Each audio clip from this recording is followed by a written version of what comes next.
everyone, and welcome back to Don't Open That Door. I am Justin, the cleaner. I'm Nico, the blood mage. And I'm Dan, a.k.a. OxyClean. You know? And we are here today to review Blood Quantum. This was directed by Jeff Barnaby, and I apologize in advance if I say any names wrong, which I probably will. This is starring Michael Greyeyes as Trailer, El Maija Tailfeathers as Joss, Forrest Goodluck as Joseph, Kiowa Gordon as Lysol, otherwise known as Alan, Kwanahere DeVary Jacobs as James, who you might know from The Order, and last but not least, we've got Stonehorse Lone Goemen as Gisisu. So this movie opens, and it takes place in 1981 on the Red Crow Reservation, which we assume is in Canada, right, guys? Mm-hmm.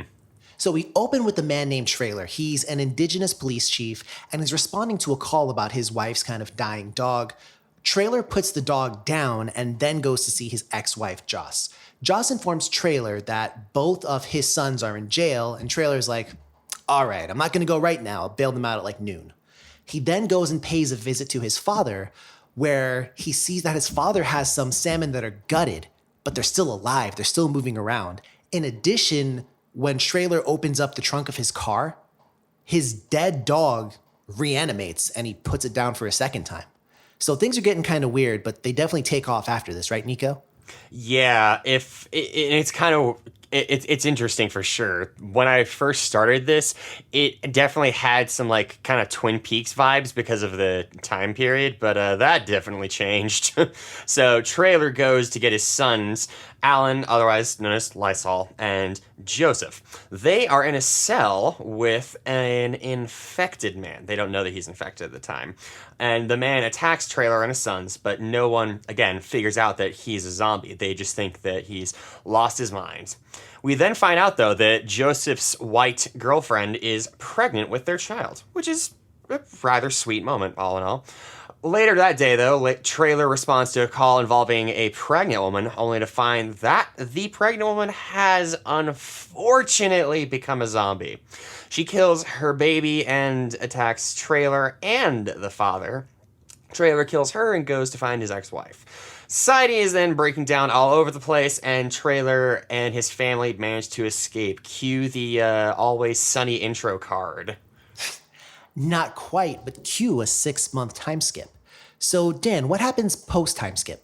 So after the time skip, we find out that there's a lot of people becoming zombies, and there's this big zombie outbreak. And it turns out that the indigenous people are immune to this virus, but the white people, however, are not, and they can actually become zombies. So this results in a situation where all the non-infected white people are actually flocking to the reservation so that they can be protected there. So now Lysol is unhappy with the state of things because he doesn't like all these potentially infectious people coming in, and he warns that this is probably going to come back to bite them as they're trying to save all these people. So later that night, he hosts a party, and an infected person actually ends up biting off his dick. So he kind of devises this plan. So while Trailer and a few other people are outside killing zombies, Lysol ends up taking a zombie to where all of the white people are staying, and he just unleashes it, and soon the entire encampment is overrun, and Trailer and his party have to go back and save Joss, Joseph, and the pregnant girlfriend. So Trailer manages to save them at the cost of his own life, while the rest of them end up making a run for it. Meanwhile, Lysol holds a couple non-infected people hostage at the church, or so he claims, and the grandfather, Jisugu, goes to save them, and he manages to apprehend Lysol. Now, Joseph ends up killing Lysol, and zombies start to pursue them. So Jisugu stays behind to try to hold off the zombies, and Joseph, his girlfriend, and Josh manage to escape in a boat, and they kind of sail off across into the distance off the waters. So after, and like Dan said, the grandfather stayed behind to hold up the zombies. So after an incredibly badass scene, Nico, how does this movie end? So this movie wraps up with Joseph's girlfriend having a baby girl that is healthy and not infected. So the baby is fine for all intents and purposes. It's not going to turn or anything. Joseph's girlfriend, though, is not so lucky because she's been bitten. And as a final mercy, Joseph kills his girlfriend before she can turn. The movie fades into mist as Joseph cries, and it's just a real nice feel-good moment. Yeah, that was pretty bleak for those of you who can't read sarcasm. So, I mean, what a movie though, and we'll start to break it down now. Let's go ahead and lead off with visuals. I mean, Nico, what do you have to say about the visuals for this? So I'm gonna take the obvious choice here and talk about the few times in the movie where they not do something out of the box, because this movie's just fantastic overall. I'm gonna lay my cards out on the table here, but I really love the nod that they take towards animation with this sort of element of watercolor aesthetics almost combined with some I don't know, almost manga line art. It's a really interesting sort of different visual palette than what the rest of the movie has, which is this, really not rough, but very visceral, real thing. And then we have these few moments of just something that looks almost like it's straight out of a Samurai Jack cartoon. Well, I was gonna say, you know what that movie that reminded me of a little bit? Not necessarily because the watercolor in this movie was different and the art style was different. But Did it remind you of Kill Bill? Kill Bill. Yup. Yeah, Yeah. just having the cutaways totally reminded me of that, particularly the one with Jisoo. Yeah. But Dan, I guess I'm gonna go ahead and shift over to you now. What would you say about the visuals? I mean, first off, for me, the landscape was awesome and the scenery as well. Yeah, the landscape and scenery was awesome. There was also a lot of gore. A lot. A lot Holy of gore. Christ, yep. Like, a Yes, lot. there was. And it was all pretty well done. I mean, it looked. I mean, I haven't really seen people's innards in that detail or anything before, but Oh, you haven't? it all looked real, I guess. Yeah, the gore was quite convincing. Agreed. I mean, and we said it in the, in the synopsis, but you literally witness a zombie bite off Lysol's dick. Sorry, I had to say that. Yeah, and you Yeah. see a lot of zombies eating people, like ripping out their Yes. entrails, and Like it's a fucking golden corral up in this bitch. pretty much. When Trailer dies, I mean, his blood fountains out from Trailer when he dies. Multiple. No, notice he didn't say blood fountain, blood fountains. Plural. This guy is so many different flavors of fucked. Yeah, he's pretty dead. But let's go ahead now, and I guess let's talk about the audio. And Dan, I'm gonna go ahead and give top billing to you here, but why don't you go ahead and talk about the score and just the sound effects? I mean, I thought it was all pretty good. There were some parts of the film that I thought were clearly overdubbed later. And some of that dialogue kind of stuck out to me a little bit. So I wish that those had been kind of blended a little bit better. But aside from that, I mean, the sound effects of the zombies and the aforementioned gore, a lot of the stuff actually I thought was pretty darn good for the most part. I will say one thing that really stood out to me, especially, I forget the actual scene. It might have been when Joseph gets stabbed, or it might have been a different scene, but there's a scene where the synth, like this synth just kind of like bumps in, and it's kind of present in a couple places throughout. I was just gonna talk about that, yeah. Yeah, well, go ahead, talk about it, because I just barely touched on it. Go ahead and excavate. So that is a nod, and the first time that pops up is actually in one of the first scenes in the movie, which is it's where what was his name? Trailer, Christ, where Trailer is going to his father Jisigu's residence, and we have this shot that is, I think, a pretty clear homage to The Shining and Stanley Kubrick, in particular with the sort of alien-esque synths, the and the inversion of the camera angle as we follow his car up there. And I think that just every time that those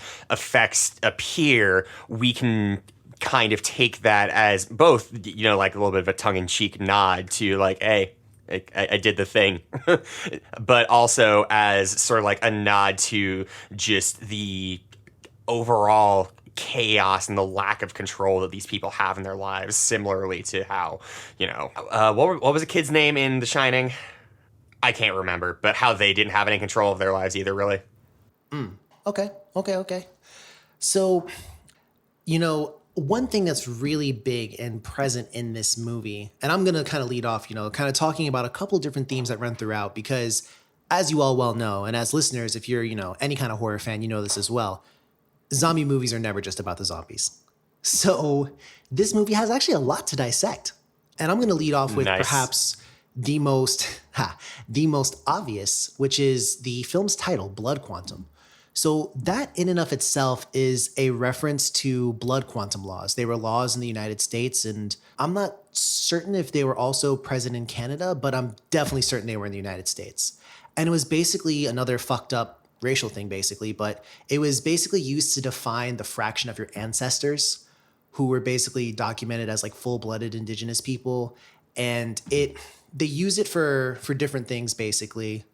But the movie actually has a kind of brilliant twist at the end with the daughter, how because the kind of throughout the movie they question, is she going to turn? Is she going to be a zombie? But in reality, she's safe. She comes out not infected. And that's because of her indigenous blood, really, that sees her through. But there's even more to do with kind of the history of, indigenous people in the Americas, by which I refer to, obviously, the entirety of this continent. So, Nico, the film definitely has something to say about colonization, right?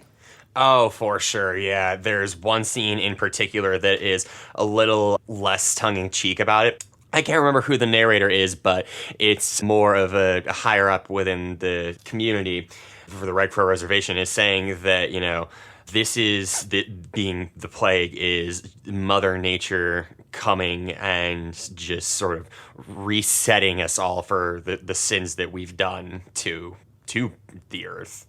And considering the fact that this is on a reservation and, just the overall themes of, well, one, keeping people out, isolation, and to some extent also inevitably quarantine because this was made in 2020. I think it's just done so well. Okay.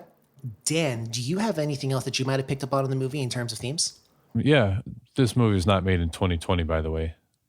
Oh, I thought it was released in... Okay, my apologies. Yeah, it was in 2019. Ah. Well, then maybe it's like kind of one of those, kind of like #Alive, where it might have been recorded and made previous, but some of the themes, kind of still hold through to what we're going through right now. For sure. Yeah. One theme that really stuck out to me was the theme of family, because most of the main characters are all family. So probably the main character is Trailer, and he's the father. Then you have Gisugu, who is his father, so the grandfather of the family. There's Joss, who is Trailer's ex-wife. Joseph, who is the child of Joss and Trailer. Then you also have Lysol, Joss's brother, of course, who is Trailer's son from a different woman. And then, of course, you have the pregnant girlfriend and the newborn baby at the end. So there's a lot of family fighting, and the fathers in this family have historically have not really been good fathers. So there's a lot of that kind of stuff going on as well. And when Lysol sort of betrays everyone or kind of unleashes the zombie, he stabs Joseph, his brother, and he says, "I don't have any family." And the whole movie prior to that, they're talking about, you are my family, and yeah, Lysol, you're an asshole and you fuck up a lot, but you're still my family. And then even at the end, near the end, when Trailer sacrifices himself, I think the last thing he says is he turns to Joss and Joseph and says, if I don't make it out of here, tell my grandchild that, tell them big stories about me, which I thought was pretty cool. Yep. So I think that there's a lot to be said about family in this movie and what sort of constitutes family, whether it's blood or not, and, that kind of thing. Agreed. And the kind of next thing that I'm going to talk about is kind of like, a bridge into a question of how does the zombie infection as a whole work? But before we step into exactly how it works, I think it's also very important to, I guess, point out the obvious metaphor here. When Europeans came to, what we now call America and United States of America, and they wiped out a lot of the indigenous people here through disease. We all know about smallpox blankets, which there's a reference to in the movie because another white man tries to bring a blanket And I believe, Oh Yeah. shit, yeah. yeah, James grabs the blanket and tosses it in a fire and is like, what the fuck are you doing? You can't bring that in here. So there's that, because the blanket's covered in zombie blood. And then there's, the whole kind of way about it is before these people came to colonize America and they wiped out the indigenous people with their disease, but now the white people are being wiped out by a disease that the indigenous people are completely immune to. And so it's kind of like, and this is where the metaphor gets so deep, and I'm kind of going down a rabbit hole a little bit here, but once again, we're greeted with the scenario of these white people couldn't survive without the help of the indigenous people. Right. Once again. Yep. And once again, and even with the knowledge of everything that happened in the past, they still reach out a helping hand. They take a look at everything and they're like, you know what? And again, not everyone feels that way, because Lysol surely doesn't. And there are a couple people who actually end up siding with Lysol. James does, and another character called Moon does. But it's one of those things where it's crazy because it's a horror movie, but the point is so deep and just so culturally relevant to, I guess, anyone, who has indigenous ancestry or, anything like that. Like the point is just crazy to me. And that, sorry to go down that whole rabbit hole, but that was just insane to me. Just the levels to that being with the disease and who was immune to it, which is an awesome twist, by the way. I guess Definitely. I didn't even catch like the disease aspect of it. The Europeans brought disease, and they're And also just colonialism was a disease. true. Yeah, that too. And I mean, I caught the definite colonialism, white people kind of stuff going on, but I guess the disease part of it I didn't really recognize. Yeah, it was crazy because this was another one of those movies where I actually paused multiple times throughout the movie to just kind of stop and process everything that I was being told. But, here's another thing, right? So the zombie infection. In the movie, we're told up front that we see salmon reanimate, and we're also told by trailer that salmon is a no-go. Same with dogs. Dogs are a no-go as well. Deer and moose, however, they can't be infected. Like they're clean. As well as mountain water is also clean. They specify that as well. Now, characters obviously turn when they're bitten, but sometimes, at least maybe I'm wrong, but there was maybe one or two characters I didn't necessarily even see get bitten and they still turned. But Nico, can you posit a theory here as to how this infection actually works? So the way that I think about this is kind of a similar route to how The Walking Dead has done it in, both in the show and in the original graphic novel. It is assumed, with the caveat that it just affects white people, obviously, not any indigenous folks. So the way that it sort of seems to be working is that no matter what, once you die, you do eventually turn, but you might not necessarily, or rather, you're not going to turn before then unless you get bit. And if you do get bit, that accelerates everything. There was the moment at the end when, Joseph's girlfriend is having... What is her name? We keep saying Joseph's girlfriend. It starts with the C. Charlie. Charlie, yeah. Charlie is her name. When, Charlie is, very honest, and she says, like, look, I was bitten. This isn't going to end well. Like, please, at least take me out of here while I'm still myself and not one of those flesh eaters. So it's a pretty rational schema for a zombie movie, all things considered, once you do, realize that, again, it's something that the indigenous folks are immune to. One thing that sort of like confuse isn't the right word, but that I'm curious about is the animals, because like you said, Justin, Me too, actually. salmon and dogs are definitely a no-go for sure. We know that. And then moose and deer are immune. But I wonder like how and why, or I feel like there's deeper I wouldn't meaning fuck there. with moose regardless. Yeah. I feel like there's deeper meaning there, maybe relating to indigenous people's culture, aspects of culture that I just don't know. I want to say invasive species, but both dogs and salmon are native to the Americas. So I don't know. Well, I was going to say that I think part of what it is remember when they talked about There was a scene that we kind of saw, for lack of a seesaw, but there's a scene, yeah, there's a scene where it's another one of those animated kind of cutaways where there's a woman and she's pregnant, kind of, and in the background there's all the factories and pollution, and then there's a pregnant woman and she's on nature, and then beneath her there's something that's just like dwelling underneath the water. I wonder if that wasn't like a metaphorical representation of literally Mother Nature birthing the virus and it spreading through the water. I think so. Because they also say that the mountain water is clean. Mm-hmm. And That's a great point. Yeah. And I guess that could be because, again, you know, this, however it spread, it might have spread through, you know, some other means besides the water in the mountains. Because water in mountains, I mean, I'm going to roll the dice on gravity here and say water on mountains rolls downhill. I checked Right? with the boys in the lab, and yeah. Okay, so I guess that must be it, right?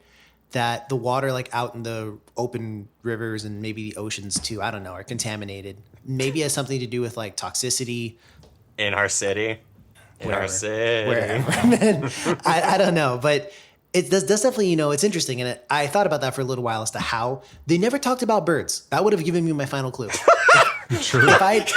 Just apropos of nothing. They never talked about birds. Well, no, because if they were like, oh, stay away from like crows because crows have it too, I would be like, okay, so what could infect salmon and crow? It's Corvid, not COVID. Ha. You're But on yeah, to no, something. I mean, really, I don't know. That's the thing. I needed more evidence.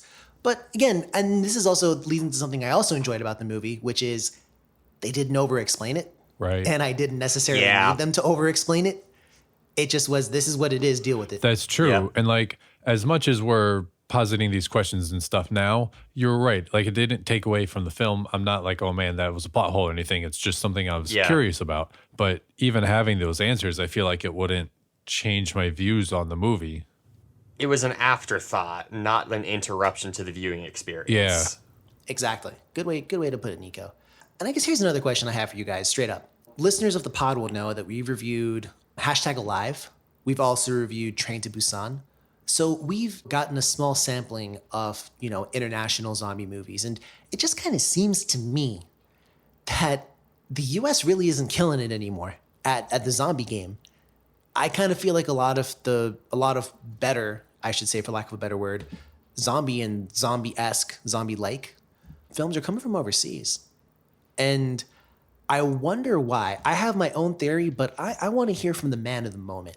Nico, tell me why. So man, I don't fucking know. I'm wondering too. I genuinely don't fucking know. I can't remember the last time that, you know, there was an American big billing blockbuster zombie movie that was as good as these movies that we've reviewed on the pod. I genuinely fucking can't. These are all almost, in spite of the history of zombie movies, these are all like really fucking good. And I don't understand what we're doing wrong. Dan, any thoughts from your behalf? Not particularly. I too am curious. I feel like maybe America just has its head up its own ass and isn't really thinking, or no, maybe that's not true. I feel like our commentary on society has progressed to other subgenres of horror. It might be a little on the nose now too, with, you know, Yeah, well, everything. considering, you know, our kind of frankly trash handling of this pandemic, I think it's just kind of something that maybe we don't want to think about for a little bit. I mean, true, but that's only been the last maybe Yeah. less than a year. Yeah. Yeah. Well, my theory was that, you know, for years and years and years, especially, you know, with the late great, you know, George A. Romero, he killed it, really Oh, killed yeah. it in the zombie game. And I think that maybe, you know, like Dan had said, part of it is probably that we moved on to other things. You know, for example, we want to talk about social commentary. Let's talk about Jordan Peele's, you know, Get Right. Out.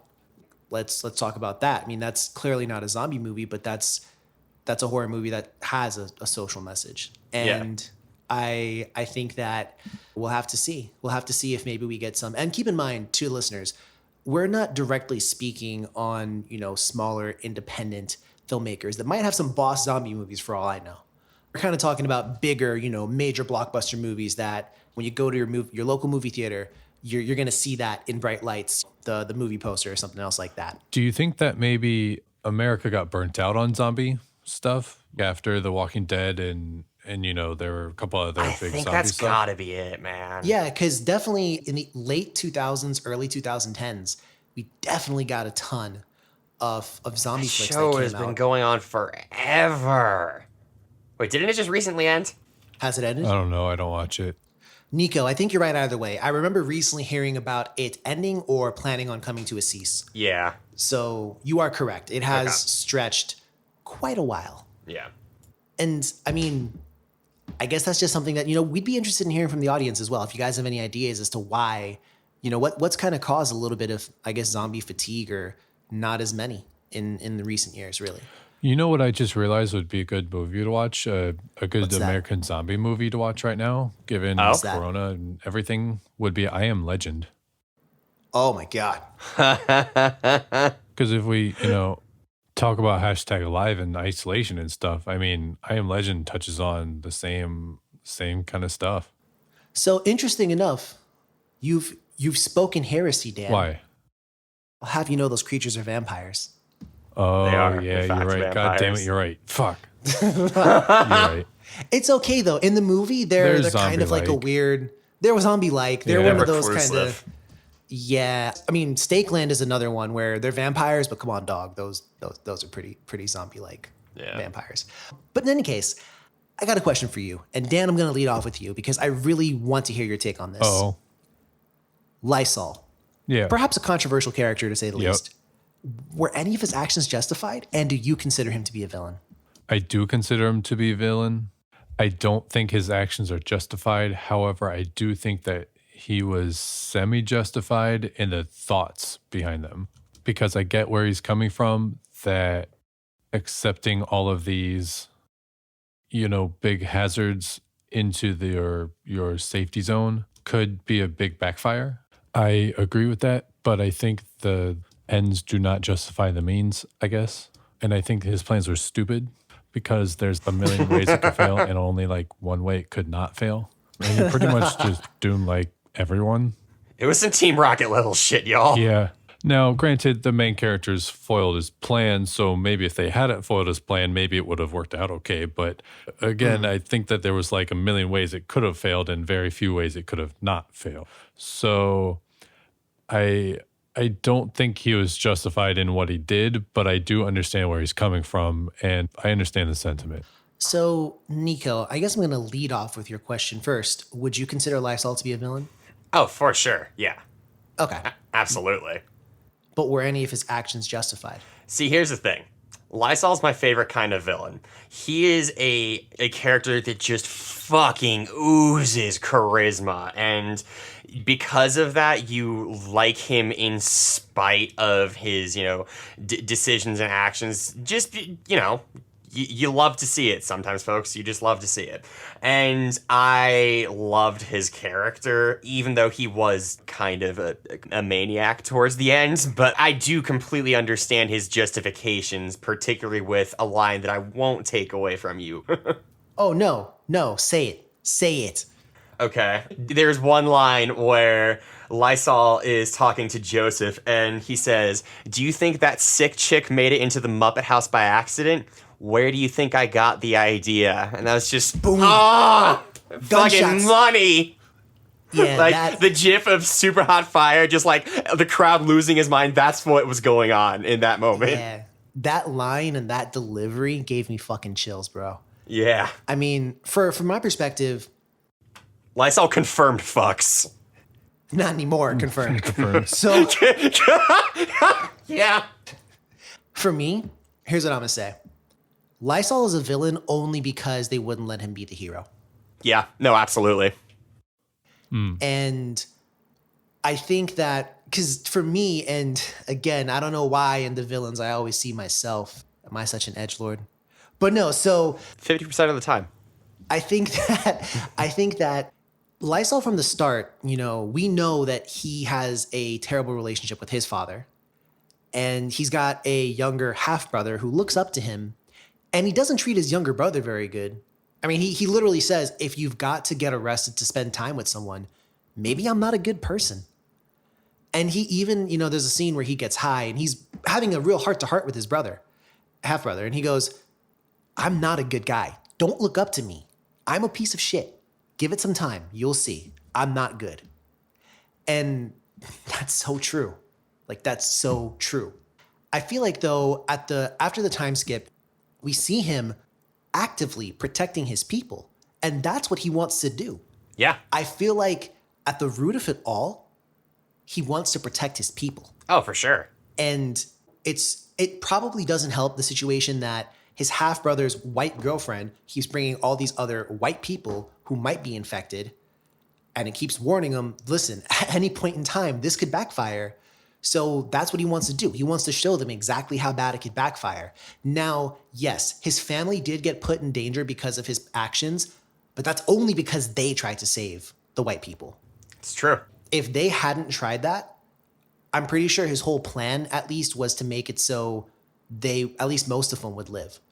I don't think he really wanted to wipe out his own people. Well, see, that's where I don't really think his only goal is to protect his people or his main goal, because that's just a fucking dumbass plan. Like, they say that, like, there were, like, 150 white people around. Yeah. So you're going to turn 150 people against your, like, we don't really know how many indigenous people there are, but it doesn't seem to be a lot. So, like, you really think that's a good idea? I mean, yeah, you're immune to the disease, but you're not immune to being fucking eaten. So, like, 150 versus 10? I don't know. Somebody's probably going to die.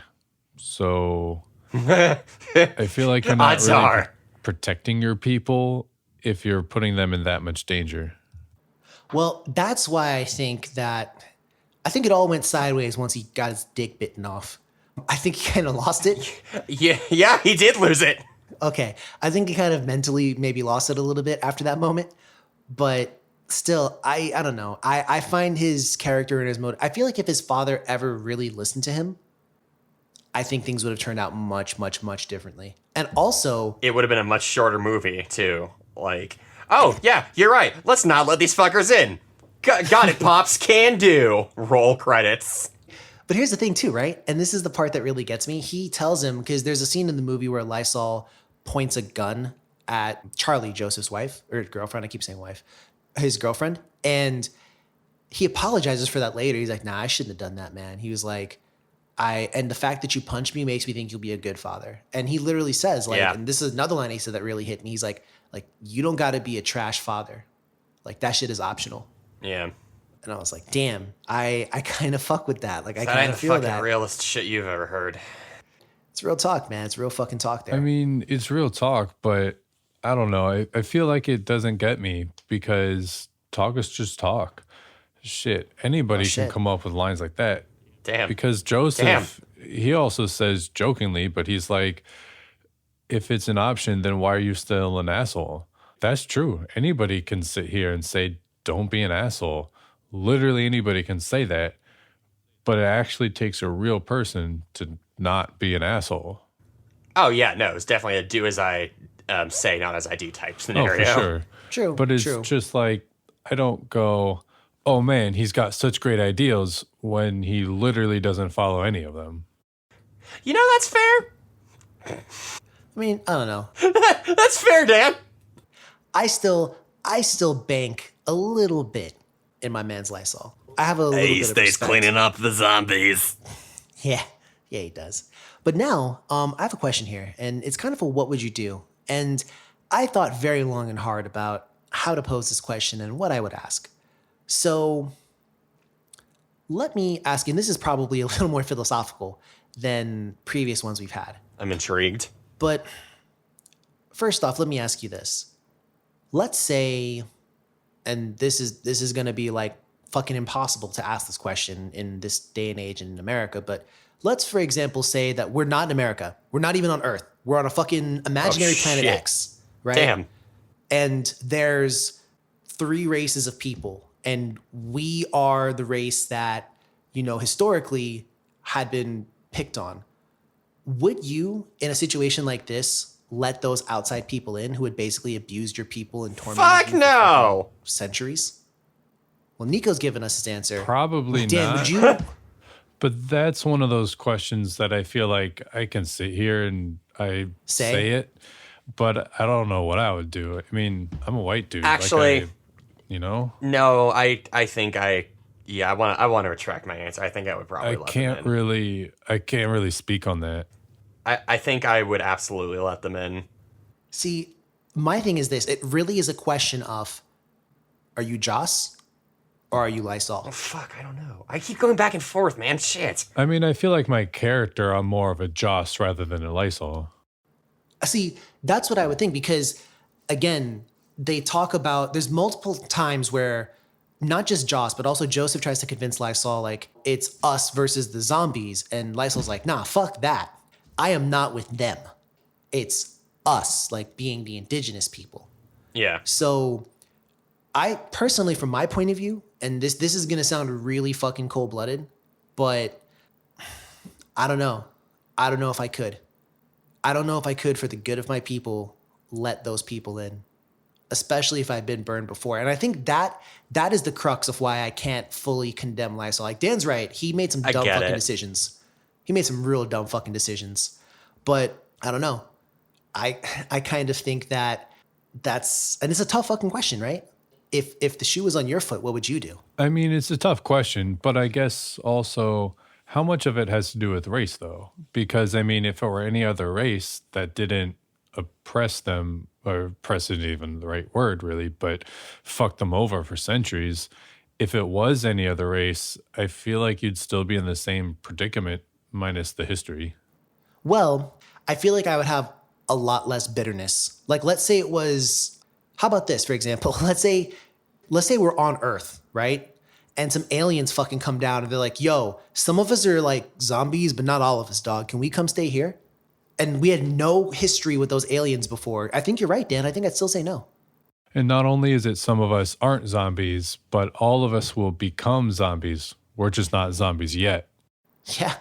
I'd be like, bro, you better load up in that spaceship because I'm nah. And, so going back to the context of the movie now, I feel like given the context behind the history of their people, I can see why they made their decision. But even for sure, in kind of trying to pose this question in a vacuum, which is, as we can see, theoretically almost fucking impossible. Right, yeah. Even trying to pose this question in a vacuum, I still don't think I would let them in. I think I would protect the people in front of me. I think that would be my goal. I think so too, but I just keep going back and forth, man. Yeah, you will, because Dan's going to convince you one way, and then I'll convince you back the other way. See, I feel like I would be Joss because even though she's trying to convince him, hey, like it's us versus the zombies, there's a point where Lysol, he kind of pops off in trailers, like he goes to start yelling at Lysol, and then Joss is like, let him go. Oh, why? Why should I let him go? And she says, because he's right. She's sort of I don't want to say the middle person, but like she's trying to hold everyone together and keep mediator? things going. I guess, yeah. But she also understands the other side too, Yeah. Do you think when she's, I guess, trying to fight against Lysol, particularly kind of at the start of it all, do you think it's maybe against her better judgment? She knows that Lysol's kind of doing, at the start at least, the safer of the options. What do you mean? At the start of the movie? Like at the start of the time skip, in that scene you just mentioned. At first, she seems like she's on the side of letting people in and everything else like that. But then she's like, but he's right, though. I think that see, that's hard, man. I don't know. Yeah. Because part of me is projecting my thoughts onto her, I guess. Mm-hmm. Because I feel like she would let people in because they're already there. Because Charlie brings the people there. So I feel like Joss would be like, well, they're already here, so yes, let's let them in. But I think if she had her way, she wouldn't let them in the first place. Okay. But she wouldn't go around like murdering them. That makes sense. Certainly not. And just as kind of like a side note, so maybe a less serious question, If there were zombies but you were immune, would you just like load up your gat and start killing Yep. zombies? Yup. Okay, confirmed. Yeah, pretty much, right? Yep. So now I gotta ask you guys, who's your favorite character and why was it Jisisu? Because he's a fucking badass. Or sorry, Gisigu. I'm sorry, I said that wrong. But I mean, he's a fucking badass, right? But did you guys have any other favorite characters? Come on, Nico, you had to have someone, or was it straight up Gisigu? Yeah, no, I loved Lysol. Lysol was fantastic as a character. I think he is probably my favorite character in the same way that Jaime Lannister from the books, not the show, is my favorite character in Game of Thrones. I know nothing about Game of Thrones. Oh, surely. Is he the one who Yeah. sleeps with his sister? Amazing how little that bears it down, my friend. But yes. There you go. That's what I know about Game of Thrones. Dan, favorite character? I would say Trailer. Oh, Trailer. Okay. Yeah, because I like the fact that he knows he wasn't a great father. And I don't quite want to say that he tries to make it right because he doesn't necessarily. But he also sort of laments that he was a bad father and wants the best for his son, Joseph. He wants Joseph to be the best father that he can be and not follow in his footsteps as a bad father. Right. And I just like some of the sort of deeper conversations he had with other people about that subject, I guess. Agreed. And to be honest with you, I'm going to side with Nico here and say that my favorite character, aside from obviously Gisigu, is Lysol. I think I really like the complexity of his character. So now, are there any criticisms with this movie that you would maybe want to address? Anything at all? I feel like I would want a little bit more Gisigu, yes. that too. But the animations I thought were really cool and either have a little bit more of those or maybe not even more time-wise, but more, they almost just seemed kind of like there. And each time I saw them, there were maybe about 3 or 4 throughout the movie. Each time I was like, yo, that was awesome. I want either more or I want more importance put on them, I guess. Okay. Yeah. But yeah, that's the only thing. Okay. I guess for me, and this also gives me a chance to bring up something that we haven't really covered so much. So most, if not all of the actors in this movie are indigenous people themselves. And as such, they oftentimes, and I don't know exactly specifically what language they're speaking, but they'll swap between English and that language I back and love forth, that. which was fucking awesome. It was smooth, it fit, it felt right, which sometimes when people do that in movies, it doesn't necessarily feel right. The dialogue in this movie is so good. But my only, and this is my tiniest criticism, and I'm not even sure this is necessarily to do with the movie itself or perhaps the platform in which I watched it. I got it off of Amazon. But when I turned on my subtitles, sometimes they would translate what they were saying and sometimes they wouldn't. And it brought me down sometimes when they wouldn't because I want to know. I want to know. Oh, that was intentional. I know, but I want to know still. I want to know. Okay. Can you show Can me? you show me? Thank you. Wow. So, Wow. Nico, any criticisms from you aside from what we've kind of already talked about? The only criticism I have is that I hadn't seen this movie sooner. This shit fucking slaps, yo. You know what? I'm gonna say this movie slapped as well. But let's get to that right now, cause let's talk about critic reviews. So this movie is sitting. Oh my god, what is wrong with people? On Rotten Tomatoes, this is sitting at a 90% fresh from critics. Wow. Okay. It's sitting at a 41% from the audience. Ooh, What that's the a bad fuck? one. What? 41 is low. 41. That is fucking low. Who did they piss off? What happened? Is it a bunch of like red-pilled, angry white men who are like, it's so bad, they're killing off this is white genocide. Bro, I mean, you never know. That's probably exactly. That's gotta be it. This movie's fucking money. I mean, bro, I'm looking at some of these reviews. Yo, how the fuck are you about to call this cliche, bro? This wasn't anything but cliche. These This is so far these people from cliche. can get to fuck, as you know, as some might say in the northeast of England. So let's go ahead now and Shout out to all one listeners of you, maybe. hey, listen. Listen, we have people We're worldwide. worldwide. So let me go ahead and ask you guys this. Scale from 1 to 100. What would you rate this movie? I'm going to lead because I never lead with this. I would actually give this a 90 from me personally. I fuck heavy with this movie. I think it is not cliche. I think it's a great lens and perspective through which to view a zombie movie. It's fresh. Not like Rotten Tomatoes fresh, but it's fresh. It's refreshing. I loved a lot of this movie. I loved the characters, and there was so much we didn't talk about. There was a plot line about a guy who was like addicted to drugs, and then after the time skip, he like cleaned up and really became who he was meant to be. Like, it's fucking awesome. But Dan, thoughts? I'm also going to put it right at a 90. I find it really interesting that the person says it's cliche because I feel like this movie did a lot of things I was not expecting. And one of the favorite things about it was I kind of had no clue what was going to happen or where it was going to go. And that time skip really threw me off and I enjoyed it, but I just was not expecting it to do that. And I feel like that happened a lot. And I feel like it was sort of a fresh perspective, kind of coming at it with the cultural aspects and everything. So I really liked it. 90. All right, Nico, what do you think about this movie? This movie is just so good. I'm actively trying. I'm grateful that you asked me third because I've been actively trying to think of things that would just take away points from it, and I'm not having much ease there. This is just, I'm gonna give this a 95. It's so good. All right.